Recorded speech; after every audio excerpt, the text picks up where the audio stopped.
Blog Talk Radio. Blog Talk Radio.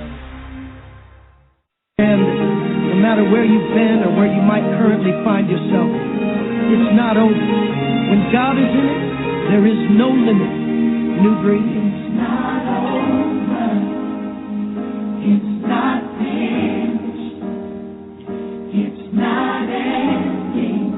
It's only the beginning. It's only the beginning. When God is in there, all things are new. All things are new. All things are new. All things are new. We brought some friends along to just encourage you a little further. James Morrison, help us someone right now. I know it's dark. Yes. Just before dawn. It's not easy right now. My feet apart. Season you experience. I've been there. It hurts. But it won't last. Won't be too long. Because you are closer than you think you are. You may not see it yet. Closer than you've been before. Come on, Israel. Oh, look to the sky. Help is on the way. It's not over. It's not finished. It's not finished. It's not the end. Your story's not over. This is only the beginning. He makes all the difference. He makes all things new. Yes. With God. All things are new. All things are new. In the spirit, I sense something starting to move. Everything is turning around.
Another segment of Center Stage. I'm Kheri Hines, your host. Tonight's show will be one I'll do with great sadness because we're talking about the shooting that killed 17-year-old Trayvon Benjamin Martin on February 26, 2012. May he rest in peace. Our topic tonight is, does the evidence prove Trayvon Martin was murdered? We plan to discuss the offense report, the 911 calls, eyewitness accounts, the timeline, Zimmerman's history of calls to police, along with Zimmerman's statement to police on the night he killed Trayvon Martin. Was there a consistent pattern of George Zimmerman profiling black men as suspicious? And does that indicate a motive to kill Trayvon Martin? That's what we're talking about tonight. But before we begin, we want to remind you that the views and opinions of our guests do not necessarily reflect that of Center Stage, the host, or our advertisers. Actually, we have several guests that we're waiting on tonight. We're not certain if there is a problem getting in on the phone line, but we're waiting on several. But what we're going to do in the interim is we're going to play for you. I guess I'm going to try to set the stage. I've spent the last couple of days poring over the file from the authorities down there in Sanford about this particular shooting, and I have been amazed by what was not revealed in the media. To my surprise, I thought we'd heard it all, but obviously we had not. So we're going to try to set the stage for you to better understand what led up to this shooting. There appears to have been several calls made to police prior to the call made the night Trayvon Martin was killed. Investigators revealed that on August 3rd, August 4th, October 6th of 2011, as well as February 2nd, 2012, George Zimmerman reported suspicious persons, all black males, in the Retreat neighborhood to the Sanford Police Department. According to records, all of Zimmerman's suspicious persons calls while residing in the Retreat neighborhood have indicated black males as suspicious. So tonight we're going to begin right there. We're going to play for you because I want you to see where I am in terms of the information that I've come across this week, and then use it in the jury box tonight and decide for yourself. What do you think? Did George Zimmerman kill Trayvon Martin in self-defense, or was it a case of cold-blooded murder? So this is the first call that Zimmerman made to police about a suspicious person in their neighborhood. I'm going to play for you the tape. I believe this is from August 3rd. Take a listen. Always. Airport Police Department, Laundry Quarters, Petra. Hey, our neighborhood got burglarized or robbed today, and my wife saw one of the kids that did it, and we see someone that matches his description in the neighborhood right now again. Okay, and what's your address out there? I'd rather not give out my address because he's obviously in the neighborhood, but it's Retreat View Circle. You can use 1111, which is the clubhouse. Okay, so does he live in the neighborhood, or he's just out walking? I don't know. It's the first time I've ever seen him. Okay. And what is your name? My name is George. Your last name, George? Zimmerman. And your phone number you're calling from? Okay. And is he white, black, or Hispanic? Black. What's My he wife wearing? talked to Detective Walker and gave him a description of the guy we see now. Okay. What's he wearing right now? A white tank top and black shorts, and brown sandals, and black socks. Okay. And is he walking? Yes. Okay. And so is he near the back entrance to the neighborhood. So he's at the back entrance? Yeah. He just went between the houses. He just went between the houses to the back? Yeah. Shoot. He was looking at your car. I'm not. No, George. Why not? Don't call. Okay, we'll get an officer out there, check the area. Okay, thanks. You're welcome. Okay, that appears to be George Zimmerman and his wife reporting a black male in their neighborhood that appears suspicious. The date on that was August 3rd, 2011. This is the second call that was made to police August 4th from George Zimmerman. Yeah, for police department, mine is recorded. This is Nicole. How can I help you? Hi, there was a break-in in my neighborhood recently, and two youths that matched the description of the people. My wife ID'd them and saw them. They're back in the neighborhood. What's the address? You can use 1111 Retreat View Circle, Sanford, Florida, or you know that road. Twin Lake. townhomes? Yes. Yes. Okay. And what do they look like? Are they white, black, or Hispanic? Black males, 2 black males in their late teens. One's wearing a black wife beater, black tank top, and black shorts, and the other one's wearing a black shirt and blue jeans. And they're at the back gate of the neighborhood. Okay. Approximately how old are they? Late teens. Okay. You want to leave your name or number? I can leave my name and my number, and I'll actually be at the back gate to let the officers in because there's no code there. What's your name? It's George, and it's...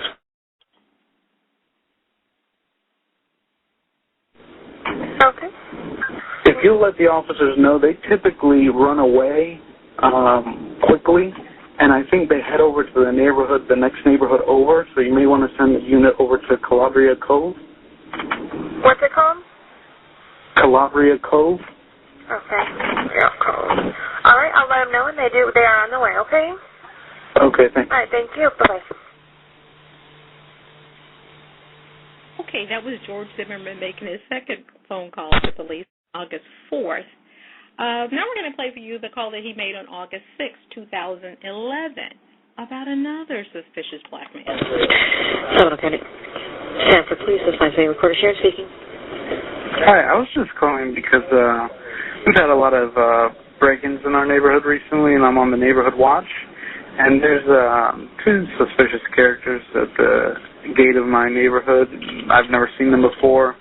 I have no idea what they're doing. They're just hanging out, loitering. What's the address? 1111 Retreat View Circle. And that's Sanford, Florida. Twin Lakes townhouses? Yes, ma'am. No, Retreat at Twin Lakes, yes. So, yes, that was Twin Lakes townhouses? Yes, ma'am. Okay, great. Can I get your name and a callback number? George. And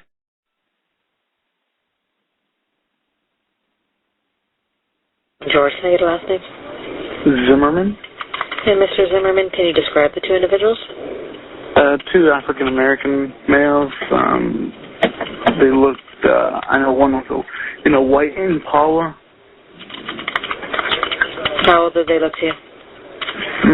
Mid to late 20s, early 30s. They're in a Chevy Impala. Did you get a license plate?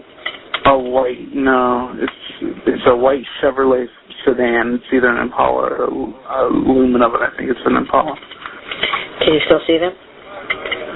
No, ma'am. I didn't want to attract attention. How long ago were they out there? Just, 10 seconds ago. I just called. I called as soon as I saw. Okay.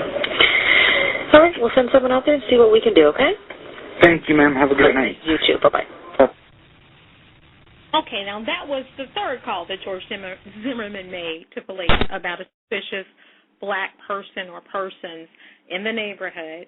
And we're going to play for you the last call before the incident that occurred on February 26th. This is going to happen on February 2nd, 2012. This is George Zimmerman, again, making a call to the police about a suspicious person. Sanford Police Department, this line's been recorded. This is Renee. Hey, can I get an officer? Your name? George. What's going on there, George? I'm with the Neighborhood Watch, and we've had some burglaries and vandalism lately. And this gentleman was walking in the neighborhood. I've seen before on trash days, going around picking up trash. I don't know what his deal is. Is he white, black, or Hispanic? It's black. What is he wearing? He's wearing a black leather jacket, a black bomber hat. Black, what kind of hat? Like a bomber hat, like the ones that have the ears, like that you can fold down. Black leather jacket, black hat, and what else? And like flannel printed pajama pants. And what is he doing? He keeps going to this guy's house. I know him. I know the resident. He's Caucasian. He's going up to the house and then going along the side of it and then coming to the street and then going back to the side of it. I don't know what he's doing. I don't want to approach him personally. If you have an officer available, I'd probably have him stop on Reinhardt across the street from Walter Meets Bentley and go around the back. Okay. George, what's your telephone number you can be reached at?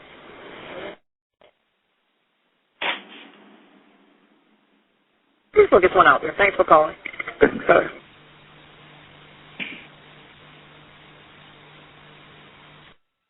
Okay, y'all. That was 4 calls that George Zimmerman made to police leading up to the night that he killed Trayvon Martin. August 3rd of 2011, August 4th of 2011, October 6th of 2011, and February 2nd, 2012. So, do you see a pattern? I don't know. Is it consistent with what happened the night that Trayvon Martin was killed? Well, we're going to get into it tonight. Y'all, listen. We're waiting on some of my guests to come in, but we're going to go ahead and get started. Tonight we have Mr. A.J. Houston, a poet and author. Also with us tonight is supposed to be Alberta Parrish. She's the editor-in-chief of Freedom Tribune, an online magazine. She's also the author of The Evil Within Him, a suspense novel published in 2007. We're also waiting on Mr. Brian Sturgis and Mr. Robert Coffey. But we're going to open up the phone lines and get started. Good evening, A.J. How are you? I'm doing great, Kheri, and you? How are you today? I'm good. I'm not sure about my second line I'm opening, but I'm going to hope that this is Alberta Parrish. Good evening. Good evening. How you doing? Fine. How you doing? I'm wonderful. Oh, good. Well, then listen. Y'all heard these calls that Zimmerman has made to police. 4 different calls, all about black males in the neighborhood looking suspicious. Do you see a pattern? Alberta, we'll start with you. Yes. Yeah. You know what? I see a pattern with George Zimmerman profiling young black men and criminalizing them as potential criminals or potential burglars or, whatever he feels about black men. And, this entire society has already criminalized black men and women, and that's why 90% of the prison population consists of black people today. Mm-hmm. And, the entire society is basically criminalizing black people as being potential future criminals as well. Not that this young man ever committed a crime against anyone, but because he's a black male, he happens to have been walking through the neighborhood on his way back to his father's girlfriend's house when George Zimmerman spotted him and felt that this guy looked like he was up to no good. That's what he said. He looked like he was up to no good, and he looked like he was on drugs. And all this based on the fact that this young man was wearing a hoodie. He had black skin. And because there had been prior burglaries in the neighborhood prior to him zeroing in on Trayvon Martin on the night of February 26, 2012. So, like I said, I mean, you don't have to already be a criminal to be labeled as a criminal in America. That's understand? That's good. That's my opinion. AJ Houston, is there a pattern there? No. Well, there's definitely a pattern, but there's, we say there's no prejudice in America today, but it's evident because we don't have to cover it up anymore. But if you listen to the calls in the sequence of days, it started from one burglary to there has been a lot of burglaries. There's been burglaries in the neighborhood. And there was no calls made to say that there was a burglar at this particular residence. It's each time he just looked like he fabricated the existence of a problem just because he saw a black male. And the first call, he said he had never seen him before, but his wife gave a description, and he fit the description, so it was like he saw him before because he had on, if you look at the clothes they were wearing, mostly it was a black shirt and black shorts, which was the only criteria to be the burglar. This is true. I didn't even catch that, AJ, but I have to agree. I absolutely agree. Looks like Mr. Brian Sturgis has joined us. Good evening, Mr. Sturgis. How you doing? I'm pretty good. How about you? I'm good. Did you hear the calls that Zimmerman had made to the police? Yeah, I did. And I actually read some actual text on it, and got to see some of the ridiculous things that was said and how little sense his statements make. So yeah, I did some research on that in the past week or so. You know, one thing I know, and I'm someone who studied criminal justice in college. One thing I see consistent with George, and we'll also see this when I play the non-emergency call that he made the night that he killed the night that he killed Trayvon Martin. George Zimmerman understands what to say to police. There's a language. It's kind of like someone who knows how to speak Pig Latin talking to another person who understands how to speak Pig Latin. There's a code. There's a rhythm to it. And I think I see a rhythm and a code language, a cueing, a subliminal messages that he seems to send out each time he's making these calls. It's as though, you know, everything is suspicious that doesn't look like him. You know, so this person is black, so obviously he doesn't belong here. So y'all need to come right out and see what's going on because this person is not fitting in with the rest of us. Which, you know, and I say this, y'all, with a heavy heart tonight because I spent the last couple of days going through this file, and I am amazed, and I say that, amazed at what the media did not tell us about this case. I'm amazed because there's so many things, and the file that I got was pretty in-depth. And so I know if they gave me this file, they probably gave it to the other members of the media. And so I'm very shocked, I must say, the stuff that was not ever mentioned from the time of the shooting till now. So what I want to do now, y'all, is I want y'all to listen to the non-emergency call that George Zimmerman made to police just minutes before he killed Trayvon Martin. Now, remember and keep in mind everything you just heard, and now we're going to play that call that Zimmerman made about Trayvon being in the same community and see if there's a consistency. Is there a pattern? Here we go. Sanford Police Department. Line is being recorded. Sean. Hey, we've had some break-ins in my neighborhood, and there's a real suspicious guy. It's Retrieve View Circle. The best address I can give you is 111 Retrieve View Circle. This guy looks like he's up to no good or he's on drugs or something. It's raining, and he's just walking around looking about. Okay, and this guy, is he white, black, or Hispanic? He looks black. Did you see what he was wearing? Yeah, a dark hoodie, like a gray hoodie, and either jeans or sweatpants and white tennis shoes. He's here now. He was just staring. Oh, he's just walking around the area? At all the houses. Okay. And now he's just staring at me. Okay, and so it's 1111 Retrieve You or 111? That's the clubhouse. That's the clubhouse. Do you know what he's near the clubhouse right now? Yeah, now he's coming towards me. Okay. He's got his hand in his waistband. Yeah, he's a black male. Okay. How old would you say he looks? He's got a button on his shirt. Late teens. Late teens, okay. Something's wrong with him. Yeah. He's coming to check me out. He's got something in his hands. I don't know what his deal is. Okay, just let me know if he does anything, okay? Over here. Yeah, we got him on the way. Just let me know if this guy does anything else. Okay. These assholes, they always get away. Yeah. When you come to the clubhouse, you come straight in and make a left. Actually, you would go past the clubhouse. Okay, it says on the left-hand side from the clubhouse?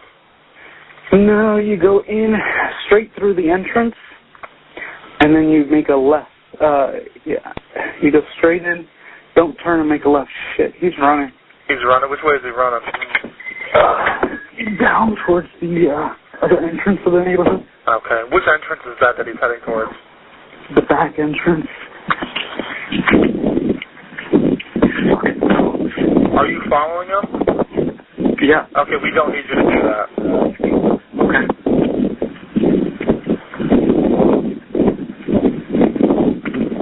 All right, sir, what is your name? George. He ran. All right, George, what's your last name? Zimmerman. And, George, what's the phone number you're calling from?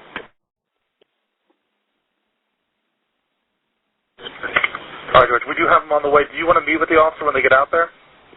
Yeah. All right, where are you going to meet with them at? If they come in through the gate, tell them to go straight past the clubhouse and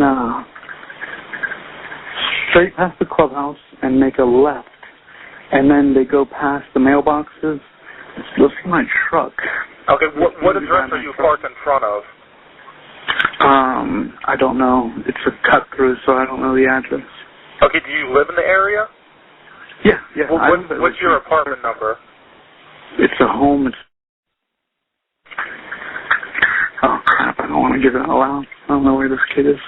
Okay, do you want to just meet with them right near the mailboxes then? Yeah, that's fine. All right, George, I'll let him know to meet you with you out there, okay? Actually, could you have him call me and I'll tell him where I'm at? Okay, yeah, that's no problem.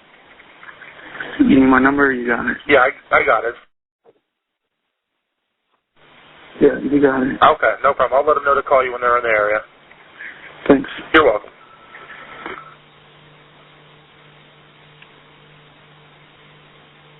Okay, y'all. Y'all heard the tape. What is wrong with that non-emergency call? Anybody? A.J. Houston.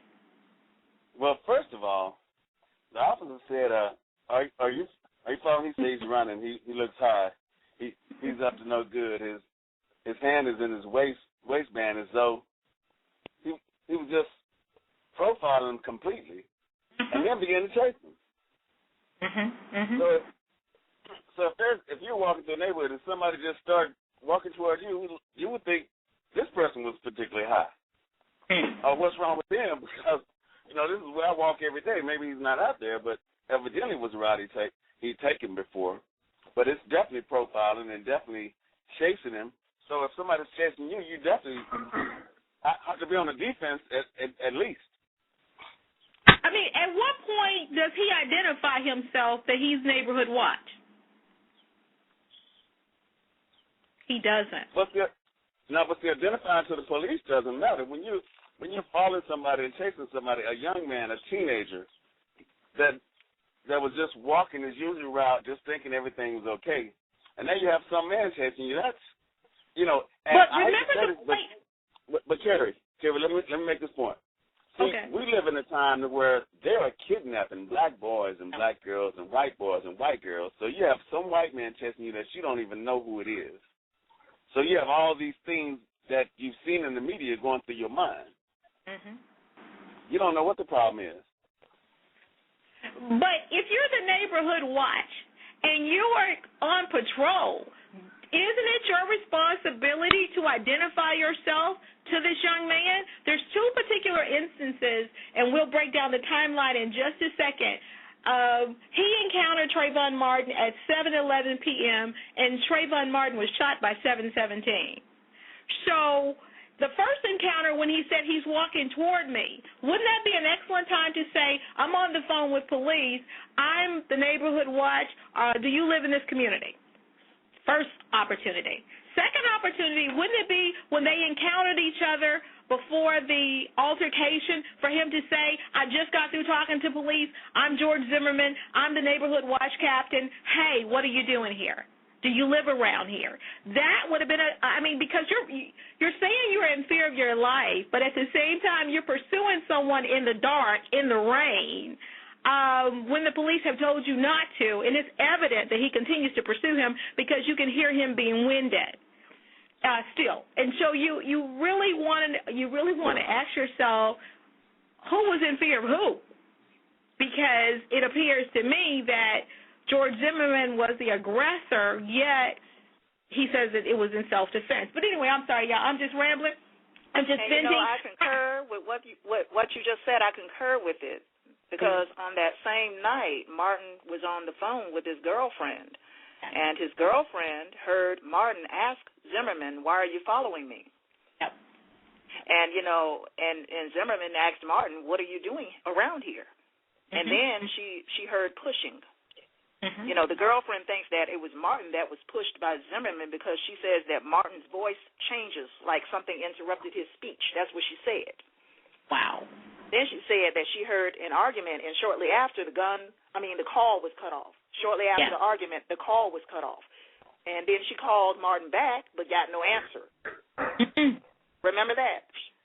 Oh, I do. I absolutely do. And I'm going to give y'all the timeline as soon as we get Brian Sturgis to tell us what did he hear on that 911 call. What did you just hear on that 911 call? Or non-emergency call?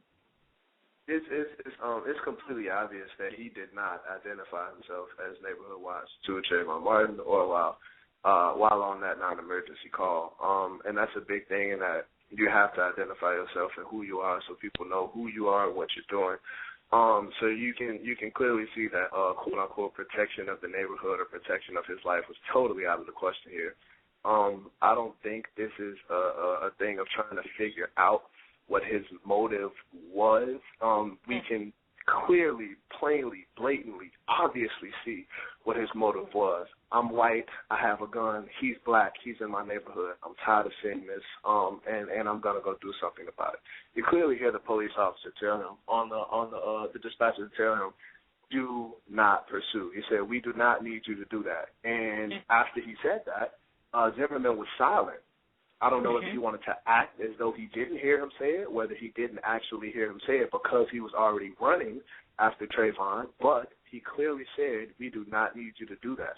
Just based on that, you just disobeyed the orders of a police officer or someone who works with the police force. They clearly told you not to do this. So if I'm the police officer, when I got to the house, it's like, hold on.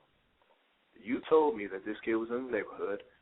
You have a gun. Oh, your neighborhood watch. I didn't know that before. You didn't say that. You just a guy with a gun until you identified me at your neighborhood watch. And now he's shot and dead in this neighborhood. And I clearly told you not to chase after him. You're going to jail. It's that simple in my eyes.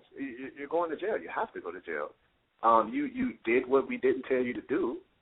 And as a result of that, you have a young black man who actually was in this neighborhood because he lives there or he's with someone that lives there, and now he's dead for no apparent reason. So in my eyes, you have to be convicted for that. You have to go to jail for that. You have a few things working here. You have the racial aspect of it, clearly. He's black, he's white. You have the passive and the aggressive. Who was actually harming who. If you look at the average burglary, or look up statistics on it, you don't see a lot of single-handed burglaries. I think if anyone's going to have their house robbed, it's usually a multiple-man job because if big objects are being moved, you can't do that on your own. So are you really that nervous about a kid robbing your house that, one, you identified as late teens, and two, that's by himself? And then he told the police officer on the phone that he thought the kid was in his late teens. And then, I believe it was when he was in court, he said, I thought that Trayvon was just a few years younger than me. Well, what are you, 21 years old? No, you're a full-grown man. So you changed your statement. You said you thought Trayvon was just a few years younger than you, but when you were originally on the phone in this first call that you made, you said that he only looks like he's in his late teens. So, you've got the passive-aggressive thing working. You've got the racial aspect of it working. And there's a few other things that are just working in this case and working at what's wrong with what just happened. It's so sad. It's so disheartening to hear. And to know that he's still, to this day, not in jail, it's really upsetting. I think I heard someone say on another radio show that it was as though George Zimmerman hunted him like he was some animal. And I my mind, tried to wrap itself around that statement, and I was like, could it have been? I mean, really. Let me give you the timeline, and then y'all see why I couldn't. I had to kind of agree with the statement. At 7:11 p.m., George Zimmerman calls police on the non-emergency number to report a suspicious person. That would be Trayvon Martin. That call lasts 4 minutes. At 7:12, Trayvon Martin calls his girlfriend and tells her he's being followed. 7:13, George Zimmerman relays to the dispatcher the suspicious person is running. 7:13 and some other seconds, the dispatcher asks Zimmerman, is he running after Trayvon, or are you following him? And George Zimmerman says yes. The dispatcher then says, okay, we don't need you to do that. 7:15, George Zimmerman's call to the dispatcher ends. 7:15, Trayvon Martin is still on the phone with his girlfriend. She hears Zimmerman and Trayvon exchange words. 7:16, Trayvon Martin line goes dead. 7:16, a neighbor calls 911, reports someone screaming for help. There were 14 screams for help in 38 seconds, and no one went out to help. No one. 14 screams in 38 seconds, numerous calls to police, 911 saying there's someone out screaming, there's an altercation going on in my backyard. You know, everybody suspiciously, y'all. Everybody. To me, it just seems very suspicious. No one goes out to see. Everyone calls 911 and says, I'm hiding behind my shades. I'm in my house. You know, I'm looking out the kitchen window. You know, I'm in the other room. I'm scared to go out there. But no one goes out there to help. 7:17, shot fired. Scream cease. Okay? 7:17, in a couple of seconds, Officer Smith arrives on the scene. Just a couple of seconds between the time the shots were fired and the first officer arriving on the scene. And at 7:30, Trayvon Martin is pronounced dead. That's crazy. I mean, when I went through this, I couldn't believe it. I mean, it was as though if George Zimmerman had just stayed in his car, all of this was preventable. And one of the officers, one of the detectives, stated that in one of the offense reports, that this whole thing was preventable. Had George Zimmerman, one, identified himself on the two opportunities he had, the first one when he alleges that Trayvon Martin was coming toward the car, that was his first opportunity, and again, when they actually met just before the altercation, if he had just stated, I'm with Neighborhood Watch, if he just stayed in his car, you know what I'm saying? If he had not been carrying a gun, you know, that night, allegedly he was on his way. He had just cooked dinner for his wife and was on his way to the store, which is supposedly what he did every week. So, what made him stop and do what he did is just amazing to me. But I'm looking for the statements that Detective Serino made about George Zimmerman, and they were very telling. And he had several opportunities to sit down with George Zimmerman and talk about what happened that night. And I was very surprised that an officer would be that honest. And this is what he said. He said that the encounter between George Zimmerman and Trayvon Martin was totally avoidable by Zimmerman. If Zimmerman had remained in his vehicle and awaited arrival of law enforcement, or conversely, if he had identified himself to Martin as a concerned citizen and initiated a dialogue in effort to dispel each party's concerns, there is no indication that Trayvon Martin was involved in any criminal activity at the time of the encounter. Now, that's on one of the offense reports. So that's very telling. Yeah, that's very telling that they knew early on that George Zimmerman was out of line. Now, why wasn't he taken into custody earlier? Don't know. And another thing I want to bring into this whole equation. Okay. And I have to take a deep breath, y'all, because I have been dealing with these files for several days. And like I said, the information that was not put out there in the media is just insane.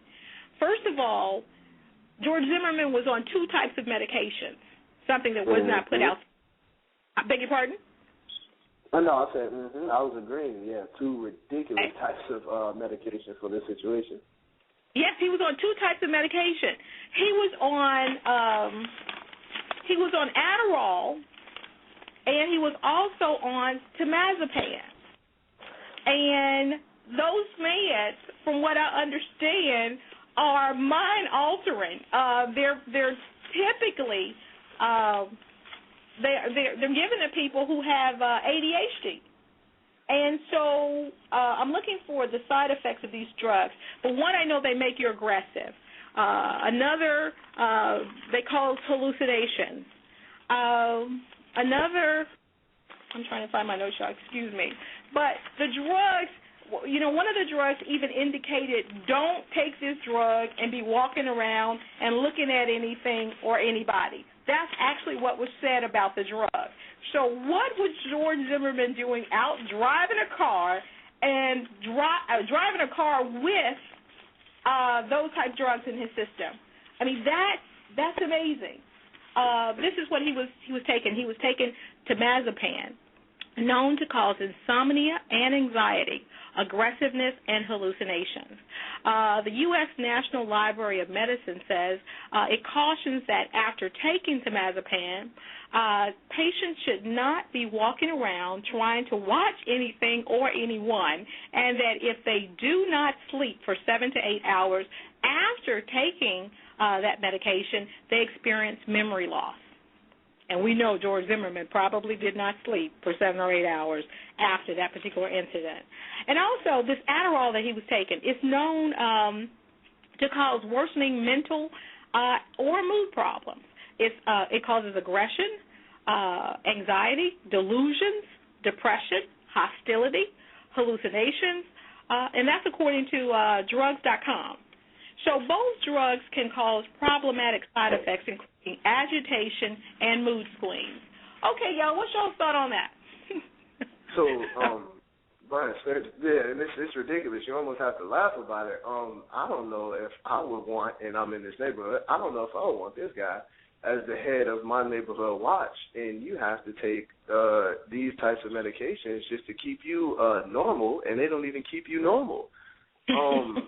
I mean, that's just ridiculous. Just the side effects. That's a whole conversation in itself, because you have to really think if I guess you could say if the system will allow him to go, if they will let him go free due to the side effects of the medication he was taking. And that's one really upsetting thing to think about, just personally being a young black man. Will he be let off just off the side effects of the medication he was taking?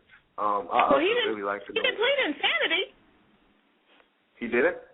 Did not. He just said he said self-defense. But those medications weren't in the system when this whole thing happened. They said he was on blood test. I think. Oh, by the way, the toxicology report was not done on him. One was done on Trayvon Martin, but no toxicology report. So that's something I was left out. Okay. This is what I think he told the EMTs that night, that he was on those prescription drugs.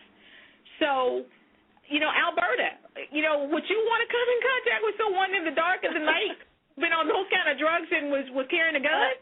Honestly, I wouldn't want to come into contact with any non-black person at that time of night. Honestly, that's my honest opinion, because I just don't trust none of them at this point. Because there are arbitrary killings of black people happening all over this country, and I really want to say all over the world. Okay, we're being terrorized all over the world. Okay, and that's the honest truth. I would not want to come into contact with anybody like George Zimmerman on psychotropic medications. I mean, because I just, that's just my opinion. And by the way, I forgot to tell people, if you just tuned in or you're listening to the topic, does the evidence prove Trayvon Martin was murdered? Did George Zimmerman's medication affect his judgment that night? Did he pursue Trayvon Martin after the dispatcher told him not to? Was he overzealous that night? Did he basically cause this situation to happen just by maybe having the mindset that black people coming into his community was a no-no? So did this whole thing basically happened because George Zimmerman had basically made it all happen in his mind prior to the incident occurring. When I think he was a racist before he took any drugs that night, that day. I think he was a racist way before that. When he made the comment, they always fell away. What does that mean? Well, if you listen to him, his calls the earlier days, you know, he was always trying to get somebody to pay for the one burglary that he made sound like all the houses in his neighborhood had been burglarized. Yeah. And he said they always get away. But the thing is, I don't think the medication had anything to do with his mindset. Medication don't make you prejudiced. He was a racist. Medication don't make you prejudiced. It don't make you, think anybody's anything. I'm saying somebody might look ugly to you or whatever, but I think that he always thought every black man in his neighborhood, because one call he said he walked up to the door, then he walked inside the house. He said, I know the man lives there and he's white. As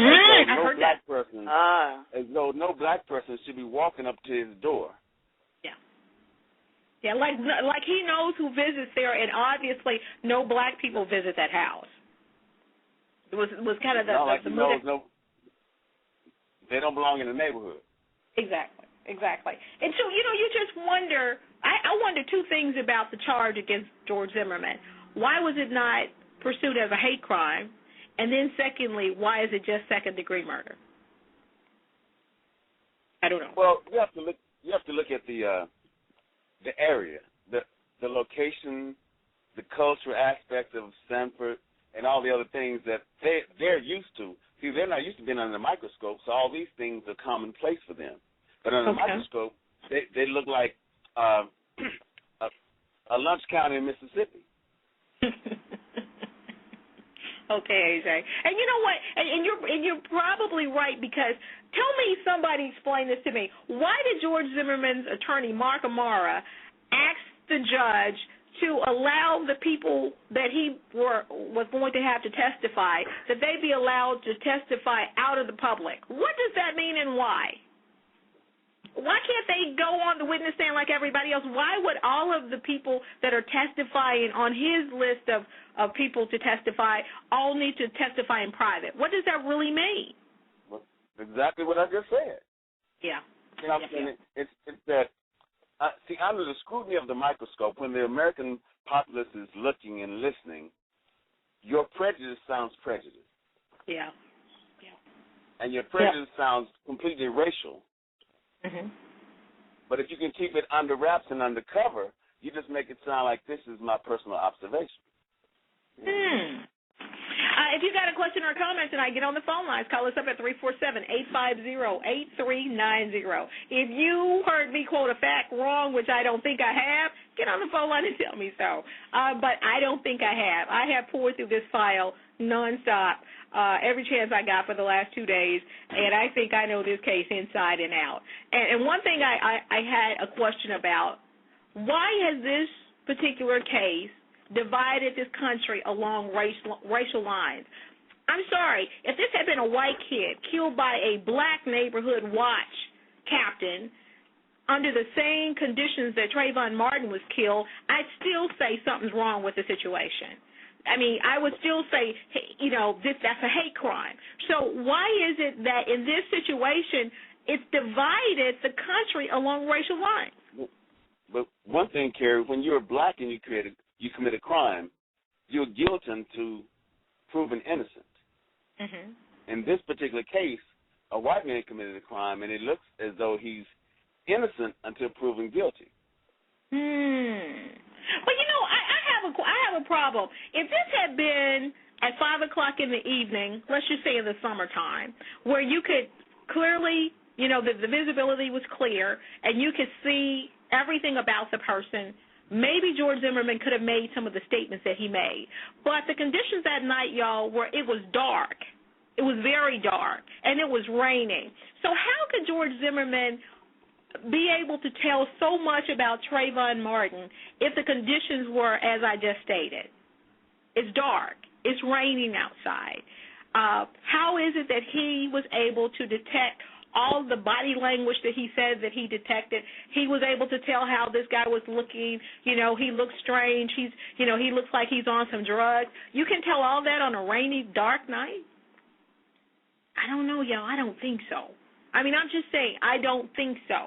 And tonight we're talking about, does the evidence prove Trayvon Martin was murdered? That's what we're talking about. So if someone can produce some evidence that shows that it wasn't murder, it was a case of self-defense, please let me hear it.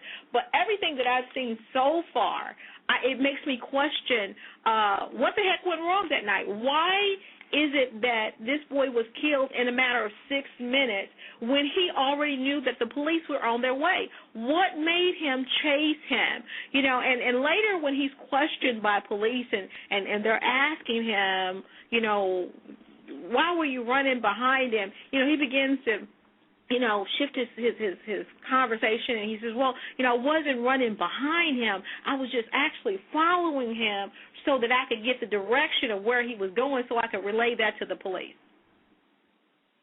Now, if I am in fear for my life, trust me, and the police are on their way, the police going to have to pick it up where I left off, and that's when I made the call, that's all you're getting. So why is it that George Zimmerman lied? I mean, to me, I don't know if I believe that. I don't want to call him a liar, but I don't believe that. I just find that hard to believe that if you say this guy was a threat to your life, why did you follow him, as you called it, to continue to get directions after the officer had said stop? But Kheri, even after that, if you listen. He what? Not if you listen to the tape after that, he calmly tells the police, oh, no, don't go by the clubhouse. You come down, you make a left, and you go, this was calm, but he's in fear of his life. Mm-hmm. He's calmly telling them to pass this and go to, no, come down and make a left and just leave at the back gate. And, you know, it's just a conversation, so there's no fear in the conversation. Fear means, y'all hurry up and come or whatever. But his conversation was just as cool and calm, like, yeah, I'm following this black guy because he looked guilty and I know something's wrong with me on drugs, and I'm going to follow him, but y'all meet me down here. Everything's all right. I got a gun. Like, I'm going to take care of this already. It was almost like a premeditated decision. He claims in a statement. I'm sorry, go ahead, Alberta. I just want to say that, you know, up until Trayvon Martin was shot and killed, this guy actually assaulted Trayvon Martin. He assaulted him. According to the girlfriend, he pushed Trayvon Martin after Trayvon Martin had confronted him and said, why are you following me? So obviously George Zimmerman had to have been following him, pursuing him. But see, Zimmerman lied and said that Trayvon Martin approached him as he was walking back to his vehicle. He lied. He actually told a lie when he said that Trayvon Martin came up behind him as he was walking back to his vehicle and attacked him. And you know, I don't believe that because the girlfriend was on the phone at the time that George Zimmerman pushed Trayvon Martin. He assaulted him. You know, he claimed Trayvon I'm going to go by the girlfriend. Say what? He claimed Trayvon jumped out of some bushes. He lost contact with him, he lost eye contact with him, and then all of a sudden Trayvon jumps out of some bushes. That's fabricated. That's fabricated. I'm going to be honest. That's just fabricated to me. I don't believe that. Because and I'm going to go in a minute though to a video, and I want y'all to listen to this where an expert talks about the range in which this gun had to have gone off and why there wasn't residue on Trayvon's clothes. Where wasn't there of any DNA of Trayvon's on this gun? And the expert says because the gun wasn't as close to Trayvon as Zimmerman says it was. He's saying that he believes that Trayvon never straddled him and got on top of him as he stated. He said he believed Trayvon may have been coming toward him, and at that point, when Zimmerman was on the ground, that's when he pulled his weapon and killed Trayvon.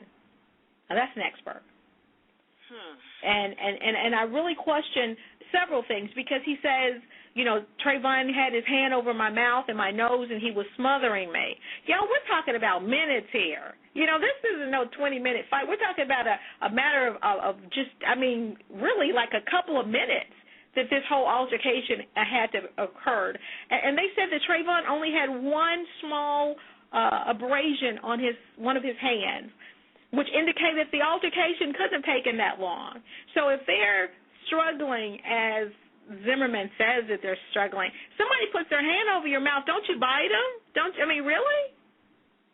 But he was able to get his gun out of his holster and shoot Trayvon. What was Trayvon doing while you're getting your gun out and pointing it at him?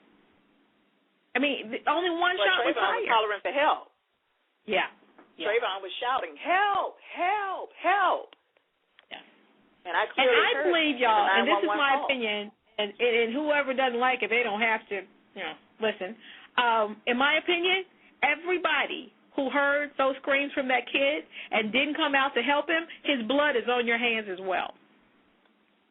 If you let a grown man attack a kid in your backyard and you do nothing, his blood is on your hands as well. Brian is a 17-year-old, one of our guests tonight.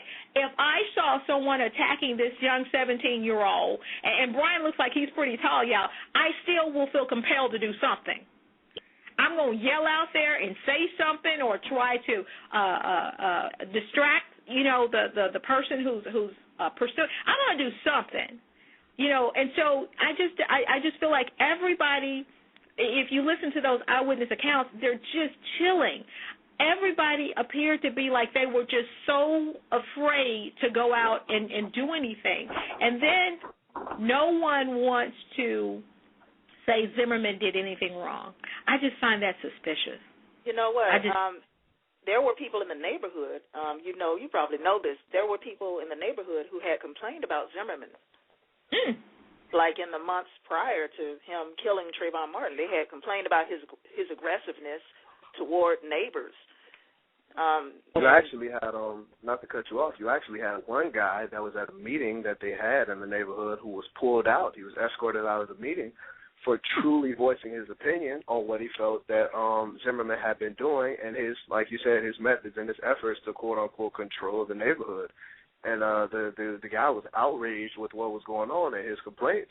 And because he was outraged, they felt as though, I guess, he went too far with what he was saying, and so they decided to pull him from the meeting. So when you have to take it to the extent of escorting someone from a neighborhood meeting about what's going on just for voicing their opinion, they have to feel pretty strongly about this guy. So I guess there's like a couple of thoughts there.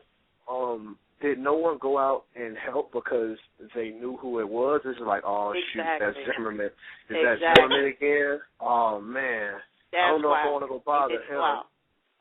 Or because I know, like you say, 17 years old, myself, I'm in one of the more troubled inner city neighborhoods, Inglewood. So if anything happens in our neighborhood, the whole neighborhood is outside. Everyone is here. There was a fire down the street from my house maybe 2 weeks ago, and when I say every last single person, man, woman, child, anything in between and outside of those lines was outside and wondering what was going on, and they stayed out there for hours. People made friends with the police officers and made friends with the firefighters and whoever was out there. They wanted to talk to them and wanted to know what was going on. So, and it's the same way when murders happen. Someone wants to know what's going on, but you clearly hear so many calls for help, and you hear a gunshot, and no one steps outside to see what's wrong. That, like you said, Kheri, that's chilling to know that happened, to hear that. So many calls. I believe you said what 33 calls for help? Did you say? Mhm. It was 14. Somewhere in that ballpark. 14 calls for help. That's a lot. 14 calls in 38 seconds. 14. That's a lot of yelling y'all in 38 seconds. Help. Yeah. Like I can't even get 14 yells of help out in one breath. Like that takes a while. 38 seconds isn't a short amount of time. So to hear this and then immediately following hearing someone help, you hear a gunshot and the help and the yelling stops. The yelling stops. But you don't go check it out. You go lay back in your bed as though everything is fine. It says a lot. It's sickening.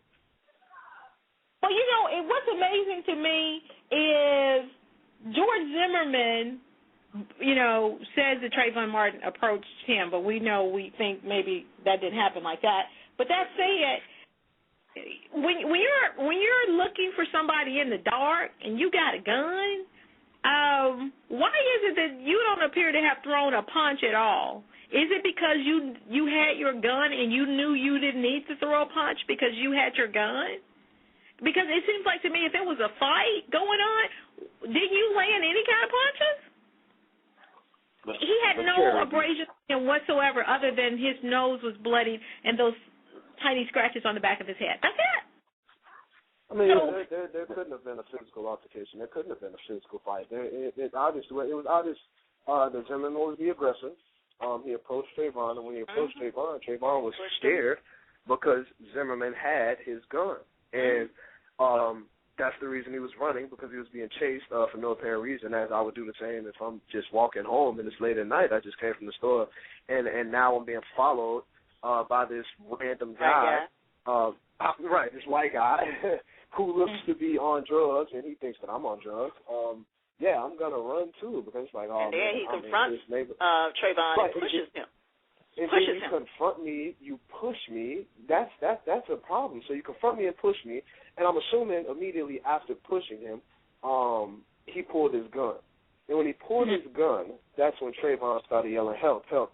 Obviously he doesn't want to be shot.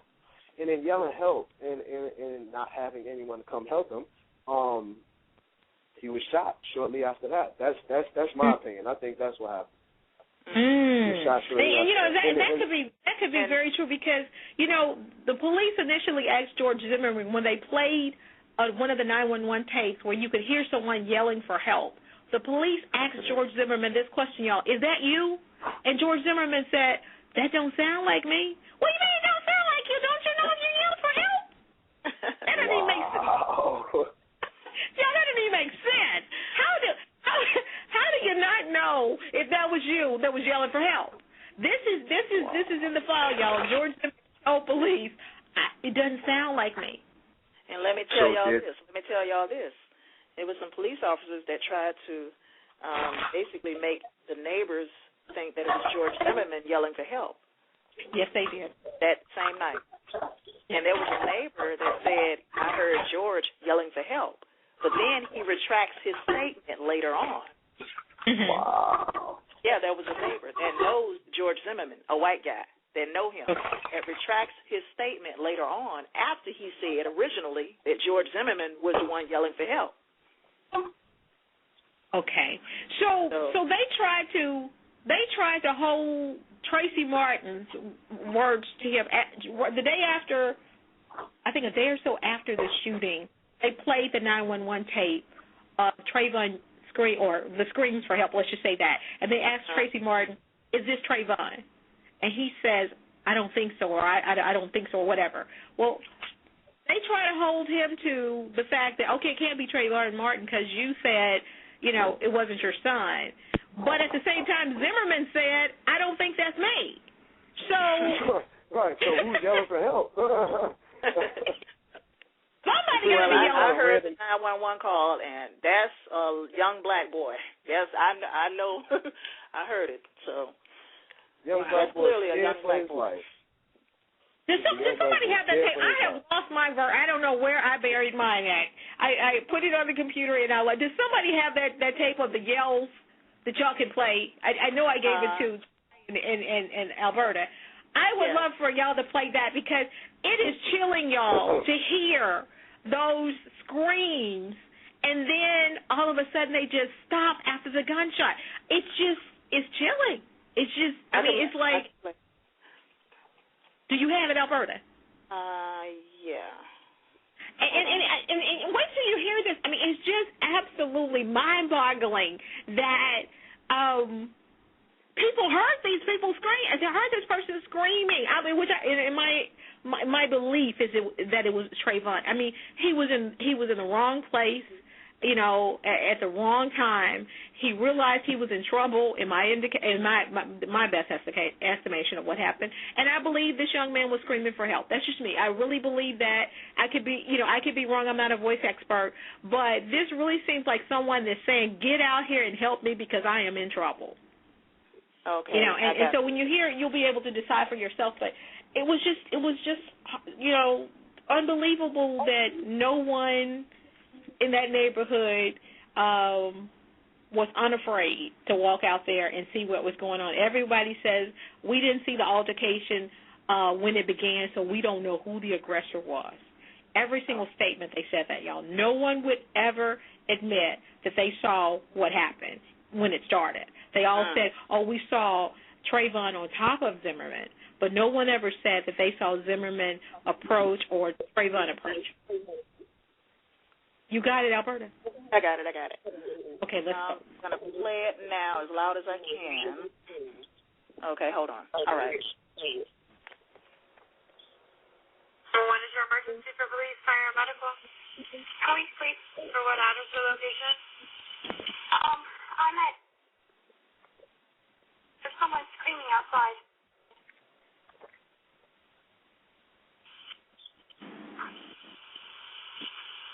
Is that what you are at? That's right, there is a gunshot. Hurry up. Okay, you can't hear that. Yeah. That's not the one. Stanford, Florida, 32771. Okay, do you see anybody? I don't need you to go outside. There's someone screaming. I just heard a gunshot. Okay. Do you see anything? I don't need you to go outside, but do you see anything? Do you hear squealing of tires or anything? No, hurry up. They're right outside my house. Okay. Okay, we have police come in emergency, okay? Are you in Stanford? Yes. Okay, and what is your name? I'll see you police right now. And what is your last name? Spell it for me. And how old are you? I'm 30.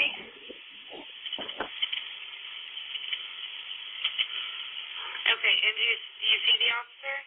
Yeah, but it's behind the houses. It's by it's not the front entrance. It's oh my God. Near what? Tell me so I can tell them.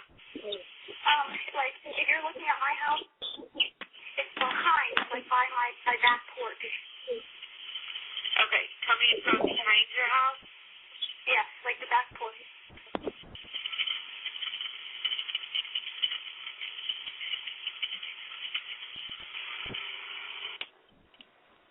Stand by with me and just update me. Did you see anything at all, or you just heard screaming? I just heard screaming and then a gunshot. Okay. Well, we have an officer there. Did you hear any more gunshots since you've been on the phone with me? I don't hear any more screaming either. Okay. Just one gunshot you heard? Yeah. Okay.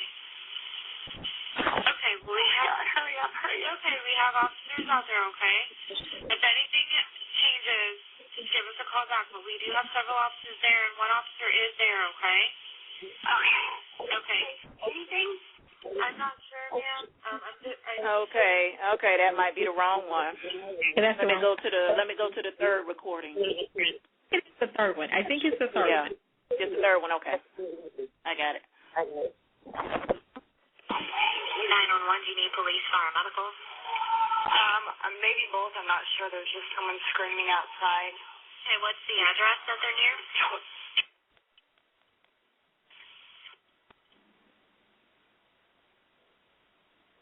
Yes. Okay. And is it a male or female? It sounds like a male. And you don't know why? I don't know why. I think they're yelling help, but I don't know. Just send someone quick. Please. Okay. Does he look hurt? I can't see him. I don't want to go out there. I don't know what's going on. So they're sending. So you think he's yelling help? Yes. All right. What is your phone number? There's gunshots. You just heard gunshots? Yes. How many? This one. Jerry, get down. No, come here. Is he no longer yelling? I don't know. Jeremy, get in here now. Jeremy, get up here. All right, is he right outside? Yeah, pretty much out the back, yeah. Is he in front of it or behind that address? He's behind my house.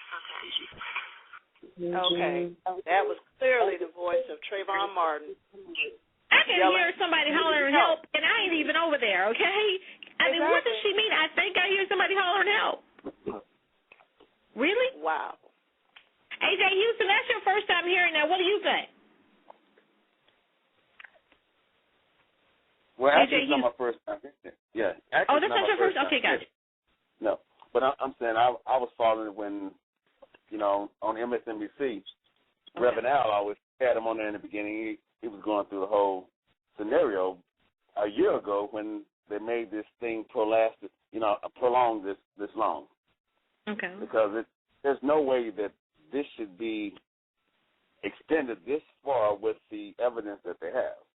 Yes. And you know what? That's not a bad thing. That's not a bad thing because if it takes you this long to come up with a defense, you probably don't have one. But really, if the truth be known, initially he said he wanted to go under the stand your ground or the castle doctrine, which basically means that I was protecting my life or my property, and this person was pursuing me, so therefore I killed him, and so he changed that. But they were trying to get it moved to another district, and then 2 weeks ago they asked for more time, and I'm like, they've changed the judge. Yeah. Well, I think in my, understanding of this file, it seems like the community, I don't even know what kind of black person would want to live out there. I mean, it just really just seems like, one of those communities that you live in, you don't see the sign, but it's up somewhere, it's just, maybe not visible to you, but it says you're not welcome. That's the sign that I see clearly for that particular community. I mean, do you hear the people that's calling in? I mean, they aren't even in danger. And the other person is screaming for help, and nobody goes outside. And that's just 2 or 3 of the calls. But this just call after call after call. That was the case. But from the initial description, it sounded like it was like a townhouse community, and maybe a couple of houses that you walk through to get somewhere else. It was just in the middle of something, just a gated community in the middle of somewhere. Okay. Well, let me read to y'all the comment that Christopher Serino, he's a detective with the Sanford Police, said. This is how he describes Zimmerman. He said Zimmerman's actions were overzealous, and he had a little hero complex, but not a racist. He felt Zimmerman appeared scripted and knew the right things to say to police. I 100% agree. I don't know that I believe that the racist part is correct. I think he may be incorrect with that. But he said he appeared scripted. All of the calls, if you pay attention, all of the calls, 5 calls in a row, all start with suspicious. Not ever describing anybody as committing a crime, but every single call started with the word suspicious. That's strange. Can I ask you a question? Did the Sanford Police, did they initially want to charge Zimmerman with manslaughter? No, I think initially they pretended that they believed him. That's what happened. They initially pretended that they were, 100. Remember, the police chief resigned over there. Somebody by the name of Lee, I believe. Chief Lee, he resigned because he got so much heat about the fact that they would not charge George Zimmerman. But they were saying that George Zimmerman's story was consistent with what they found. No, but it was one policeman on that day said that it wasn't consistent. That was the one that brought him in. He said the story wasn't consistent with what he thought happened from being on the scene. Was that Timothy? The police chief wanted to let him go. So that's why the police chief resigned. So you have a chief of police that resigns, and then you have the judge that was on this case step down. He didn't want to be a part of it anymore. And also the former state attorney for the prosecution also recused himself from this case, from George Zimmerman's case as well. So somebody somewhere knew that for some reason Zimmerman was going to get off. And these 3 people decided to step down because they knew it. The way that our system is set up and the way that this world is set up, they knew white man with a gun, black man in the wrong neighborhood. And guess what? I concur with you 100%. Because that's what I was thinking. I was thinking that George Zimmerman, before I even called in, I thought about it yesterday. I said, he's going to get off. I said, just like he is going to get off. I'm telling you. And that and it's the truth. It's the way that our system is set up. You have 2.2 million people that signed a petition saying that Zimmerman should be arrested and put in jail for what's happened. And now his trial is just about to start. I mean, after all of this, like you said, the country has been racially divided because of this. The blacks are tired of putting up with this. These three people that decided to step down from the positions that they were in this case knew they were in their right minds when they made this decision, and they knew that they did not want this case on their hands. As a judge, it's like, man, I know that they're going to let this man off. I know I got the final verdict and the final say-so in it, but from what I've seen and from what I've heard, they're going to find a way to let this white man off. I don't want to be involved in it. Get him off. I don't. And that's the best decision, in my opinion. I applaud the man that decided to step down. I applaud the man that decided to step down because that is the best decision, in my opinion. Because this is something in this world, in this day and age, that can be blown completely out of proportion, and it'll be just like the blood of Trayvon being on that judge's hands. I completely agree with him. I would have stepped down as well because this is something that I mean, look at how long it's gone without him going to jail. You have to at some point think. You have to at some point think Zimmerman's going to get off. Yes. And when he gets off, I'm going to be the one that's looked at for allowing him to get off. I disagree with you. Listen, y'all, if you just tuned in, you come center stage tonight. We're talking about, does the evidence prove Trayvon Martin was murdered? George Zimmerman's medication, did that affect his judgment that night? Did he pursue Trayvon Martin even after the dispatcher told him not to? Was he overzealous that night? And did his comments about they always get away, was that a motive to kill Trayvon Martin? He also made a racial epithet. He called him effing punk, too. He said effing coons. Remember? I know he told the police he was an effing punk. But you know what? Did he call him a coon? It's on the tape. Wow. He said effing coons. It's on the tape.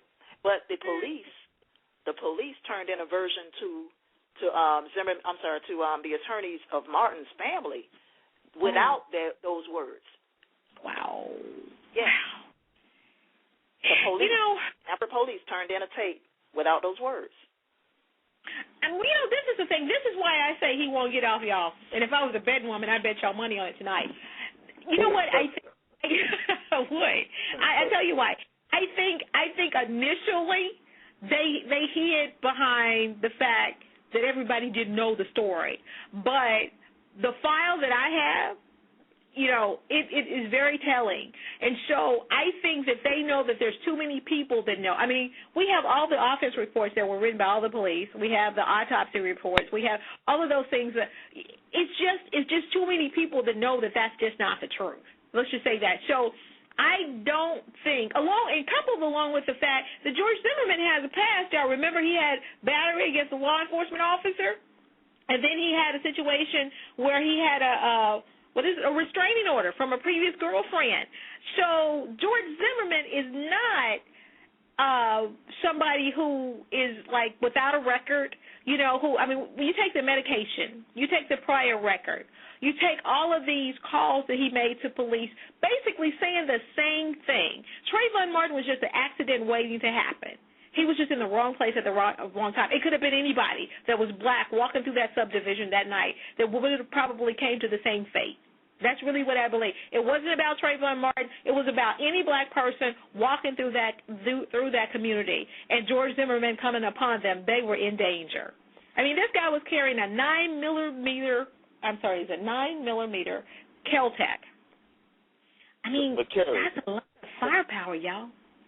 But Kheri, one thing you have to ask yourself, go through every community around here, see all the people that are on the Neighborhood Watch program and see how many people are actually armed. I don't know of any. I know, but see, George Zimmerman had failed. He wanted to be a policeman, but he failed the test. Yep. Somebody, I don't know if it was a mental evaluation that he failed, but somebody was smart and did not pick him. Yeah.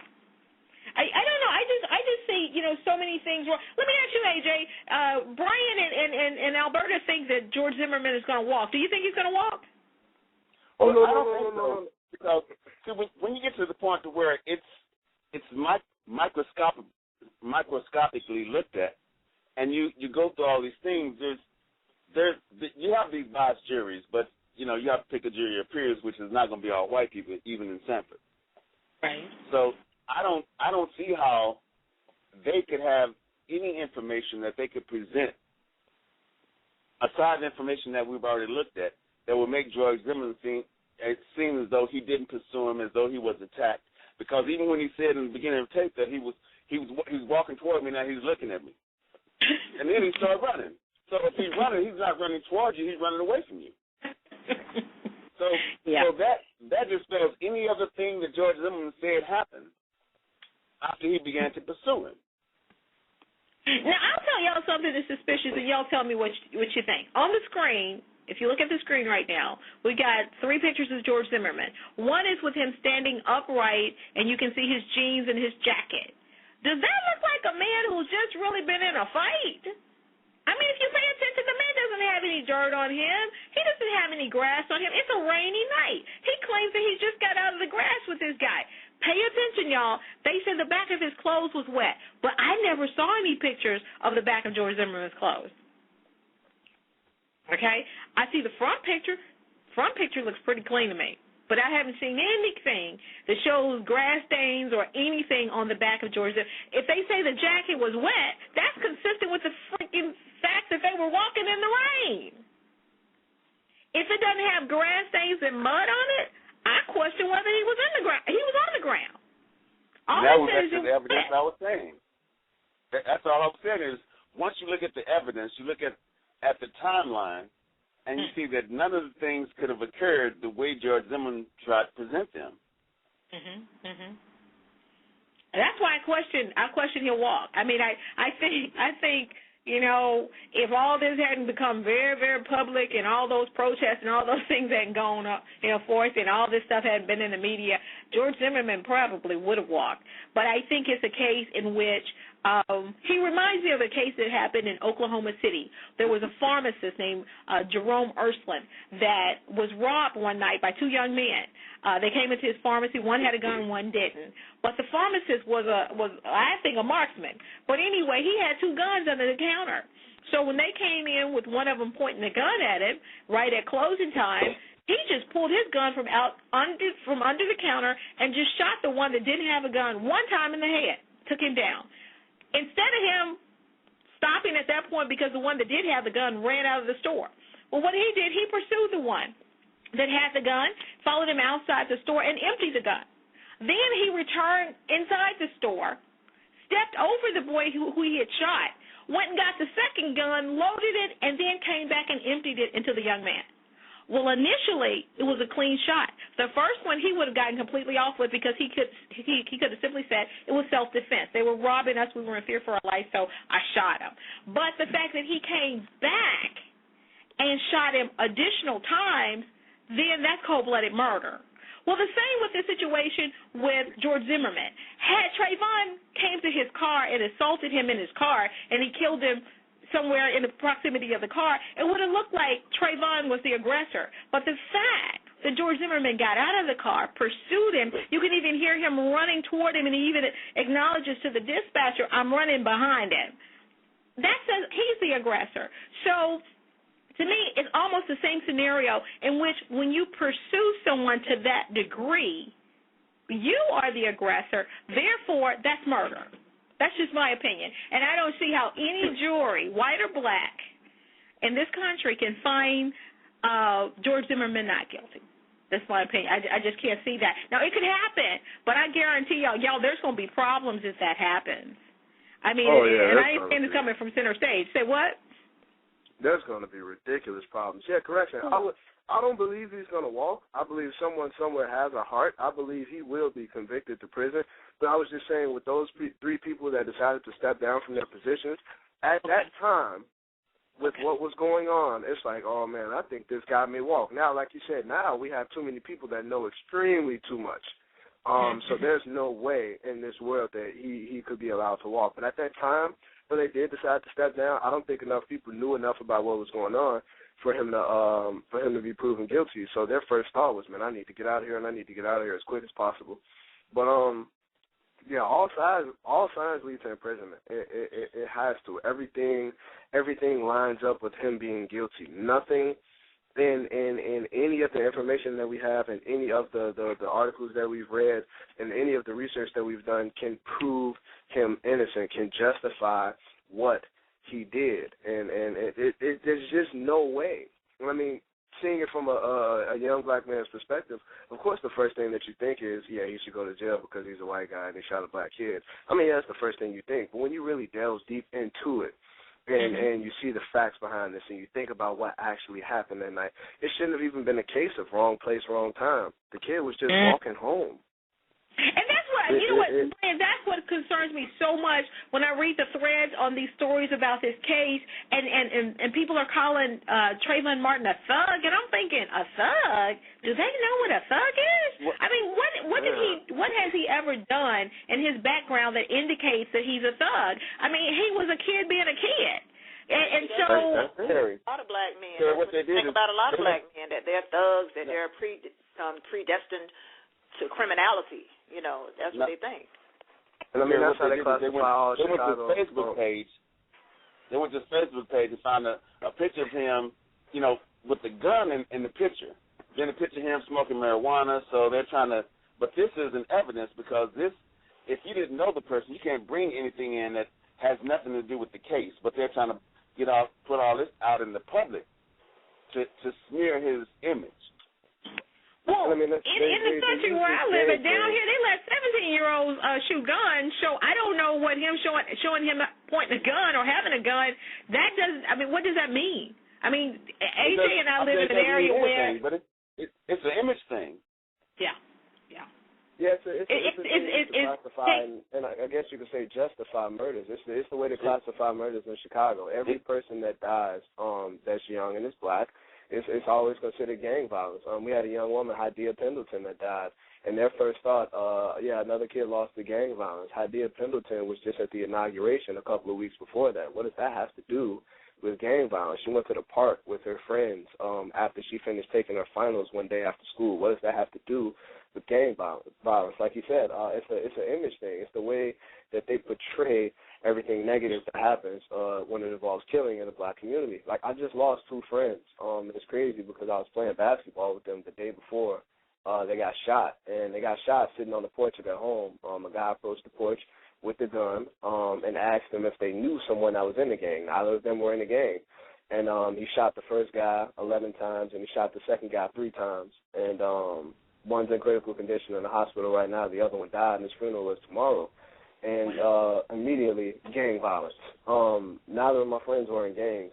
Like I said, they both played basketball. One enjoyed rapping. 3.5 GPA, 23 on the ACT. These were great kids. One of them was headed to Western Illinois University next year. Wow. What does that have to do with gang violence? But it's an image that's put out. It's how they portray us. It's how they see us. It's how they want us to look. And that's what I guess they use to make this thing seem acceptable. So if they could get that image of Trayvon being a thug out, it's like, oh, yeah, well, that's cool because he just got another thug off of our streets. Exactly. But that's not the case. It's not the truth. I mean, exactly how you said it. Like, that's how they portray black people. As thugs and criminals. But bringing this image thing in, like I have 3 nephews, 2 of them in and out of jail all the time. And I was talking to them and their friends, and I was trying to explain, like they said, Uncle, they call me Uncle Jeff. They said, Uncle Jeff, why you always make us put our pants up? Everybody wear them like that. I said, okay, if you were in Pakistan or Afghanistan or Israel, and you like the clothes of the people of the enemy of Israel, so you want to buy some enemy clothes and wear them because you think it's fashionable. but you get mad when people start shooting at you. Yeah. But you think it's all right to dress like the enemy, but you don't understand there's a war. See, there's a war in America right now. And the war is definitely a cultural war. There's a war on our black boys in America because they talk about the graduation rate, the dropout rate, but there's a war, but everybody dresses like the enemy. I agree. But it's I agree. cool. There's a war on our black girls also, not just the black boys. Oh yeah, I'm in agreement with that, but I'm saying, but when you dress like the people that you're at war with, it's kind of hard to pick what side you're on. I agree. Hey, y'all, let's listen to the expert. Tell us about, this is something I pulled off of YouTube. This is an expert talking on an HLN show, explain, it's a short 3-minute audio, where he's telling what the autopsy means. It's going to be surprising, y'all. Listen. Okay, let's go. Here we go. I'm here with Joseph Scott Morgan. He's a death investigator, and want to take a look at the autopsy, ladies and gentlemen. I want to show you the autopsy and have Joseph explain to us what it means and what the evidence shows us. And let's begin here. This photo. What does this show us, and what does it tell you? Absolutely, Vinny. The most significant thing that we can see at this level is obviously the area that's been indicated right here. That is the entrance of the gunshot wound. This was identified by the medical examiner who did the autopsy, and we can see these little dots that are indicated around this area. This is referred to as stippling. This is the residue that's left over after the actual round has passed through the body, entered into Trayvon's body, and passed through his heart. And what does it mean? Well, what this means, this gives us an indication of range of fire. How far away were these two individuals away from one another when the weapon was discharged? In other words, like I said earlier, relationship. What's the relationship between Zimmerman and Martin? And this is critical to our case. Okay, let's take a look at go to the next photo here from the autopsy. These are the hands of Trayvon Martin. What, if anything, does this tell you? Okay. Incidental finding over here, scars. We all have these on our body. However, this area right in here, this is what some people have held as being significant. I don't really know. It's a one quarter by 1/8 inch abrasion. The medical examiner is not very clear as to whether or not this is healing or if it's fresh, but this I do know. This is the only injury that Martin has on either one of his hands. So this would indicate that there's not a lot of defensive posturing that's going on. There's not a lot of contact that's going on that you would see in like a protracted fight. Okay, after reading the autopsy, can you demonstrate for the ladies and gentlemen of the jury how far away and what the relationship was between George Zimmerman and Trayvon Martin at the time of the shooting? Absolutely. I'm going to be Zimmerman. Is that all right? Yeah. Okay. Well, what we believe is that what the police have said is that the back of Zimmerman's clothing was wet when they viewed him. And this is very interesting. It's critical relative to the range of fire. This is one thought. Zimmerman very well may have been on the ground at this point. His weapon is holstered. Martin is advancing on him. He's standing over the top of him. And as he is coming down towards Zimmerman, Zimmerman raises the weapon. Now, this is significant. The muzzle of the weapon touches the garment. Now, we know that that Martin was wearing a hoodie. We believe, as everybody can identify with, the clothing falls away. There's a conflict in the report. This weapon is fired. It discharges through the hoodie, through the T-shirt. The firearms examiner identifies this as a contact wound. The medical examiner says that the wound to the body was actually an intermediate distance, which means there was distance between the two. What's intermediate? How long? Intermediate, we're talking about 2 inches to 12 inches. 2 to 12 inches. Yes, sir. Contact, you're saying, because the hoodie is hanging off of the body. Absolutely. And it's contact. But intermediate because the hoodie is not next to the body, so you'd have that 2 to 12 inches there plus the contact here. Exactly. And this goes to one other issue. Why is Trayvon's DNA not on the weapon? Well, you've got a barrier in between the weapon and Trayvon's body. Anything that enters the body and anything that's dispersed out of the body is not going to contact on what we refer to as blowback. Did y'all catch that? Did y'all catch that? Okay, that came from. Let me give credit to where that came from. That was some audio from HLN's After Dark. So that's where that audio came from. But did y'all hear that they said that the contact was not right up on each other, like Zimmerman has indicated? So they're saying that they had to be at least 2 inches to 12 inches away due to the way that the bullet hole is showing in the clothing and the entrance mark of the body. So did Zimmerman not, I should say it like this, was Zimmerman not truthful when he told us the distance in which he and Trayvon were from each other at the time that he shot Trayvon? Anybody? Well, first and foremost, he said there was only one visible wound on his hand, which they didn't know if it was healing or if it was fresh. Mm-hmm. But if you hit somebody and Zimmerman say, his nose and he was pummeling somebody, you'd have more than one wound on your hand, more than one abrasion. So that's I would think if you're in an altercation, a life-threatening altercation, they both should have had some major marks on them, don't you think? Yeah, but I'm saying, just one wound on one knuckle means that there were no punches, or maybe one punch, if anything. But if somebody's chasing and coming at you, you would definitely try and get them off you. Now, another thing that's interesting, Zimmerman was asked by several officers on the night of the shooting, after the shooting, do you need medical attention? Zimmerman was seen by the EMTs for less than 17 minutes, and he sought medical attention from his private physician later, like days later after the incident. So if he was almost knocked unconscious, as he said, and his head was, dizzy and woozy after this altercation, and his nose was broken, as he indicated, don't you think they would have had to administer a little more than 17 minutes, the EMTs, that is? Don't you think they would have needed to give him a little bit more aid than just 17 minutes? Definitely, but if his head was dizzy and woozy, that's probably because of the medication. I have to agree. That really may be where that was coming from. I'm just saying.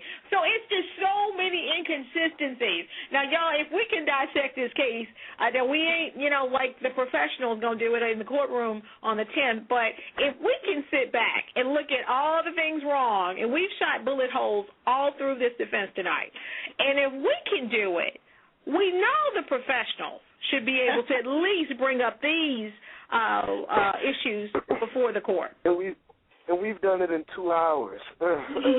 Literally, hour and a half, 2 hours. You have a 17-year-old kid and 2 to 3 other adults just speaking, just voicing our opinions, and we've come down to what could be and what should be the reason that Zimmerman is convicted. Neither one of us are professionals in this category. We don't get employed to do this. Just your average, everyday people, and we've figured out, or at least we feel as though we figured out what's going on and what happened. It shouldn't be that hard. You know what? Wait, I hope they don't call us to testify, y'all, but listen, we probably could close this case. They're expecting it to go on for 30 days. We could probably close it up in 2 hours. 2 hours. That's it? I'm just saying. Because, another thing that, remember I said early on that I thought that George Zimmerman was very rehearsed and he knew the right things to say to the police, and then I let you all, I read to you all what detective is. Well, another thing, George Zimmerman was a student at Seminole State College about to complete a 2-year degree in criminal justice at the time of the shooting. So, again, I study criminal justice too, y'all. That's all you talk about. That's all you talk about in class. I mean, that's what you get down to the nigga. You want to know about police work. How does it work? That's the ins and outs of studying criminal justice. So, or a lot of it anyway. So I just wonder, is that where George Zimmerman learned this lingo? I mean, he absolutely knew the right things to say once he got the police on the phone. And once he did his statement to police, it's very clear that George Zimmerman knew that he had to set a picture of them that made Trayvon Martin appear to be the aggressor, and he was, just defending himself. And, he says that when Trayvon had him on the ground and he had his mouth covered and his nose covered and he was smothering him to death, that he managed to slide just a little bit, and that was at the point in which he reached. He felt Trayvon was going to reach for his gun, so he pulled it up and shot him one time. How did Trayvon even know you had a gun? It just unless you probably already had it pulled. Exactly, and that's why he was yelling "help" so many times. Yes. Because the thing is, really, I cannot imagine an altercation that resulted in somebody getting killed in such a short period of time. There was barely enough time for the girlfriend to hear them come in contact with each other before the shots were fired. What he's saying is just inconsistent with what the evidence shows. That's where we're leading tonight, y'all. The topic was, does the evidence prove Trayvon Martin was murdered? Listen, y'all, I don't know what y'all came up with tonight, but in my opinion, the evidence showed that this was not a clean shot. I don't know. Brian Sturgis, do you agree? Somebody's got some noise. Does the evidence prove Trayvon Martin was murdered? Yeah, clearly, and I said that earlier. I believe that the evidence does show that he was murdered. Zimmerman was clearly the aggressor, and chasing him down after being told not to do so. Like I said, it shouldn't have been a case of wrong place, wrong time, black man, white man. It shouldn't have been the case of that. He was in the wrong neighborhood. He was in the right neighborhood. That's the way that he decided to take home. So he was doing nothing wrong at the time. And as the police officer said, this was all preventable by Zimmerman simply staying in his car. But when you think about things like Zimmerman saying that his jacket was wet or the back of his clothes were wet, but there were no pictures taken of the back of his clothes being wet, saying that there was a physical altercation. I know in all of my days of being in physical altercation, staying here in Inglewood, I have many bruises. And you gain several bruises from one single physical altercation. Just one. Doesn't matter how big or how small. There's going to be a cut, a scratch, a scrape, an abrasion, something somewhere that's going to symbolize the physicality of what you were just in. And to say that there's none of that, but you claim there was a physical altercation, you see clearly that that's a lie. So with him being in law school, and in criminal justice, like you say, everything was rehearsed. He learned exactly what it was that he needed to say, and that's probably the reason that he felt as though he could call the police and be so calm while on the phone, because he knew what to say. He didn't have to freak out. He didn't have to sound like a concerned citizen, because he's in class for this every day. So he knew exactly what to say. And with the medication he was on, he was probably hallucinating and thinking he was a police officer because he's taking classes for it and wanted to go pursue someone and make them his first victim. And it's a terrible joke I just made, but hey, what kind of medicine do they have you on? Who would trust who would trust the lives of the people in the neighborhood in your hands? And why wasn't he pulled down from his position as one of these neighborhood watch members after so many complaints have been made? It's very clear, and there's so many things, so many signs pointing toward him being the murderer. So many signs pointing toward Trayvon Martin being murdered. There's so many different things to think about. I completely agree. Along the lines of what you just said, in 2008, George Zimmerman completed an application to be a part of the Seminole County Citizen Academy. And he wrote, I guess you have to give an explanation for why you want to be a part of this little group.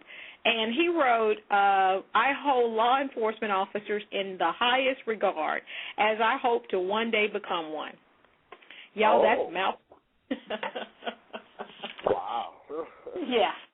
So, well, I mean, I was he just like want to a say his funny grades weren't good enough to become a law enforcement officer. His grades were not good enough because he got D's in criminal justice and juvenile delinquency. And he got a C in a course called Evil Minds. Oh. Yeah. Oh. Okay. Didn't know that. Wow. He was placed on academic probation in 2011. No. Yeah, okay. at Seminole State College or whatever. Seminole State College. Yep. Wow. Okay, so, this is something he says he loves, but at the same time, he doesn't even have I guess with attention deficit attention deficit hyperactivity disorder, maybe he couldn't, I don't know, hold his attention, in one place long enough to make good grades. I don't know. But maybe that was an indicator that that wasn't the right profession for him anyway. Because that law enforcement, you would really need a high attention to detail. And someone who's ADD, and I know someone personally who's ADD, I know that you have a hard time concentrating. Uh-huh. Your mind is just racing. I mean, just to put it mildly. And so, again, like Brian said, why was he even over the neighborhood association? The guy had clearly had problems. And you know what's sad? His father, in a statement to police, went down there and said, everything they're saying on TV about George is a lie. George wasn't a racist. George used to actually mentor young black kids. And I thought, what? What? I've had a couple of mentors in my time, and I don't know if he would meet the qualifications. Well, there's a lot of racist teachers mentoring black kids. Really, I thought, either he just wasn't telling the truth or George had some ulterior motives for mentoring black kids. I don't know. But that's one of the things that his father told the police, and he was very upset, and he felt like George was being railroaded of all things. And, he said that George didn't grow up in a racist home, that just wasn't what they were about. But I just wonder if that's true, because when you just listen to his language, I mean, every black person was suspicious. That sounds racist. Maybe they were racist and didn't know. Maybe George, I can't speak for his father, but maybe George was racist and didn't know he was racist. But, if every black person you see is suspicious, then you got a problem. It's not the black people, it's you that's got the problem. If it's a free country and you can't walk through a neighborhood without someone calling the police and saying that you look suspicious, then something's wrong with you. I mean, I just have to say that. I just find it's very strange that George Zimmerman called the police on 5 different occasions, and every time he called, it was to report a black person. Never once did he report a white person. I have some questions about that. And so there's just so many things. Huh? Now, I'm going to say we live in such a culturally diverse nation that when you live in an isolated community of just yous, whether it's a black community, white community, or whatever your opinion is, it's the opinion of the group. So you may not think that you're racist, or you might not think that you don't like a certain culture, because everybody around you thinks like you. So from his initial conversation, when he said they always get away, this made it seem as though this one wasn't getting away. It did. And the sad thing about that one is when he said it, it was like in his mind, if you listen to him very closely, it was almost as though he had said in his heart that these people shouldn't be getting away and somebody needs to do something. And I think that night he took it upon himself to do something. That's the sad part about it. Which makes it premeditated. Yes. Then that would be a hate crime and that would be murder. Exactly. I don't know. I mean, yeah. Along with the Coon statement, definitely gives you an unbiased look at somebody else's judgment. I don't know. Let me ask y'all. We're down to our last 10 minutes of the show. If y'all were standing on the stand today and y'all had George Zimmerman's fate in your hands, what would y'all be telling the jury?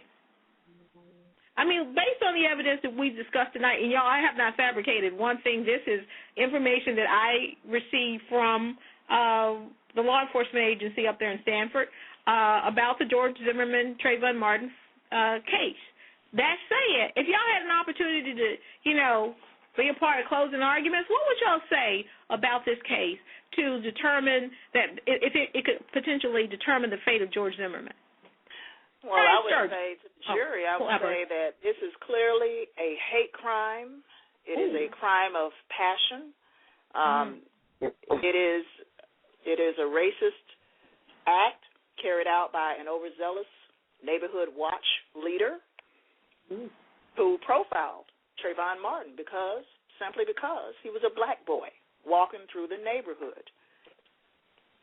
I mean, that's what I would tell the jury. I would clearly make this about a hate crime, and it should be, this should be a case where he gets life in prison, to be honest. He needs to be in prison for the rest of his life for this hate crime. And it's funny you say that. The story that I told you about the situation with Jerome Erskine in Oklahoma City, initially they held him a hero, but ultimately when it went to trial and that particular case completely divided Oklahoma City, but along racial lines, of course. But ultimately, Jerome Erskine got life in prison. Okay. Yeah, life in prison. Yeah. That's so good. It could happen. Well, I don't know. Let me take that back. I don't think you can get life in prison for second-degree murder, can you? Well, that's why I said he should get it. But, you can't get it for second-degree murder, obviously. But if they add hate crime to it, then you probably could if they add hate crime. But, see, they just want to charge him with second-degree murder when, in fact, it is a hate crime and also second-degree murder. See? Brian Sturgis, what you think? Yeah, no holds barred. I just let them have it completely. It's clearly a hate crime with the racial slur being used. Obviously the black and white thing going on that. You have in some ways, and what we younger people like to say, a wannabe. You're a neighborhood watch officer who wishes he could have been an actual police officer, who now feels the need to pursue a victim who wasn't actually or shouldn't have been the victim of anything. And you put yourself in a position that you shouldn't have put yourself in. You disobeyed clear orders not to pursue and decided to pursue, which is a problem in itself. You heard the lady who was on the phone. They told her, man, we do not need you to go outside. What did she do? She stayed in the house. Maybe she should have went outside. She should have been the one doing the moving, because maybe that could have helped Trayvon keep his life if she would have do some sort of distraction, but that's another discussion in itself. You were told not to leave your car, and you left your car anyway. You were the aggressor. You had a gun. You chased this young man down for no apparent reason. And you lied in your statements, saying that there was an altercation, saying that you were pushed, saying that Trayvon jumped out of bushes, just so many different things that were fabricated. And in your story, yeah, you're doing jail time, point blank period. You're guilty, in my opinion, if I'm on that stand. Wow. A.J. Houston, what would you tell him in closing arguments about this case? Well, first of all, with my locks as long as they are, they probably wouldn't pick me. But what I would tell them, I would tell them first that neighborhood watch is exactly what it sounds like. It's a position of observation. It is not an armed or aggressive position. So to pursue and run and chase anybody down after you were told not to, and even if your language says that they always get away, but this one didn't, which means that it's premeditated. At that particular point, that I got one, he's not getting away.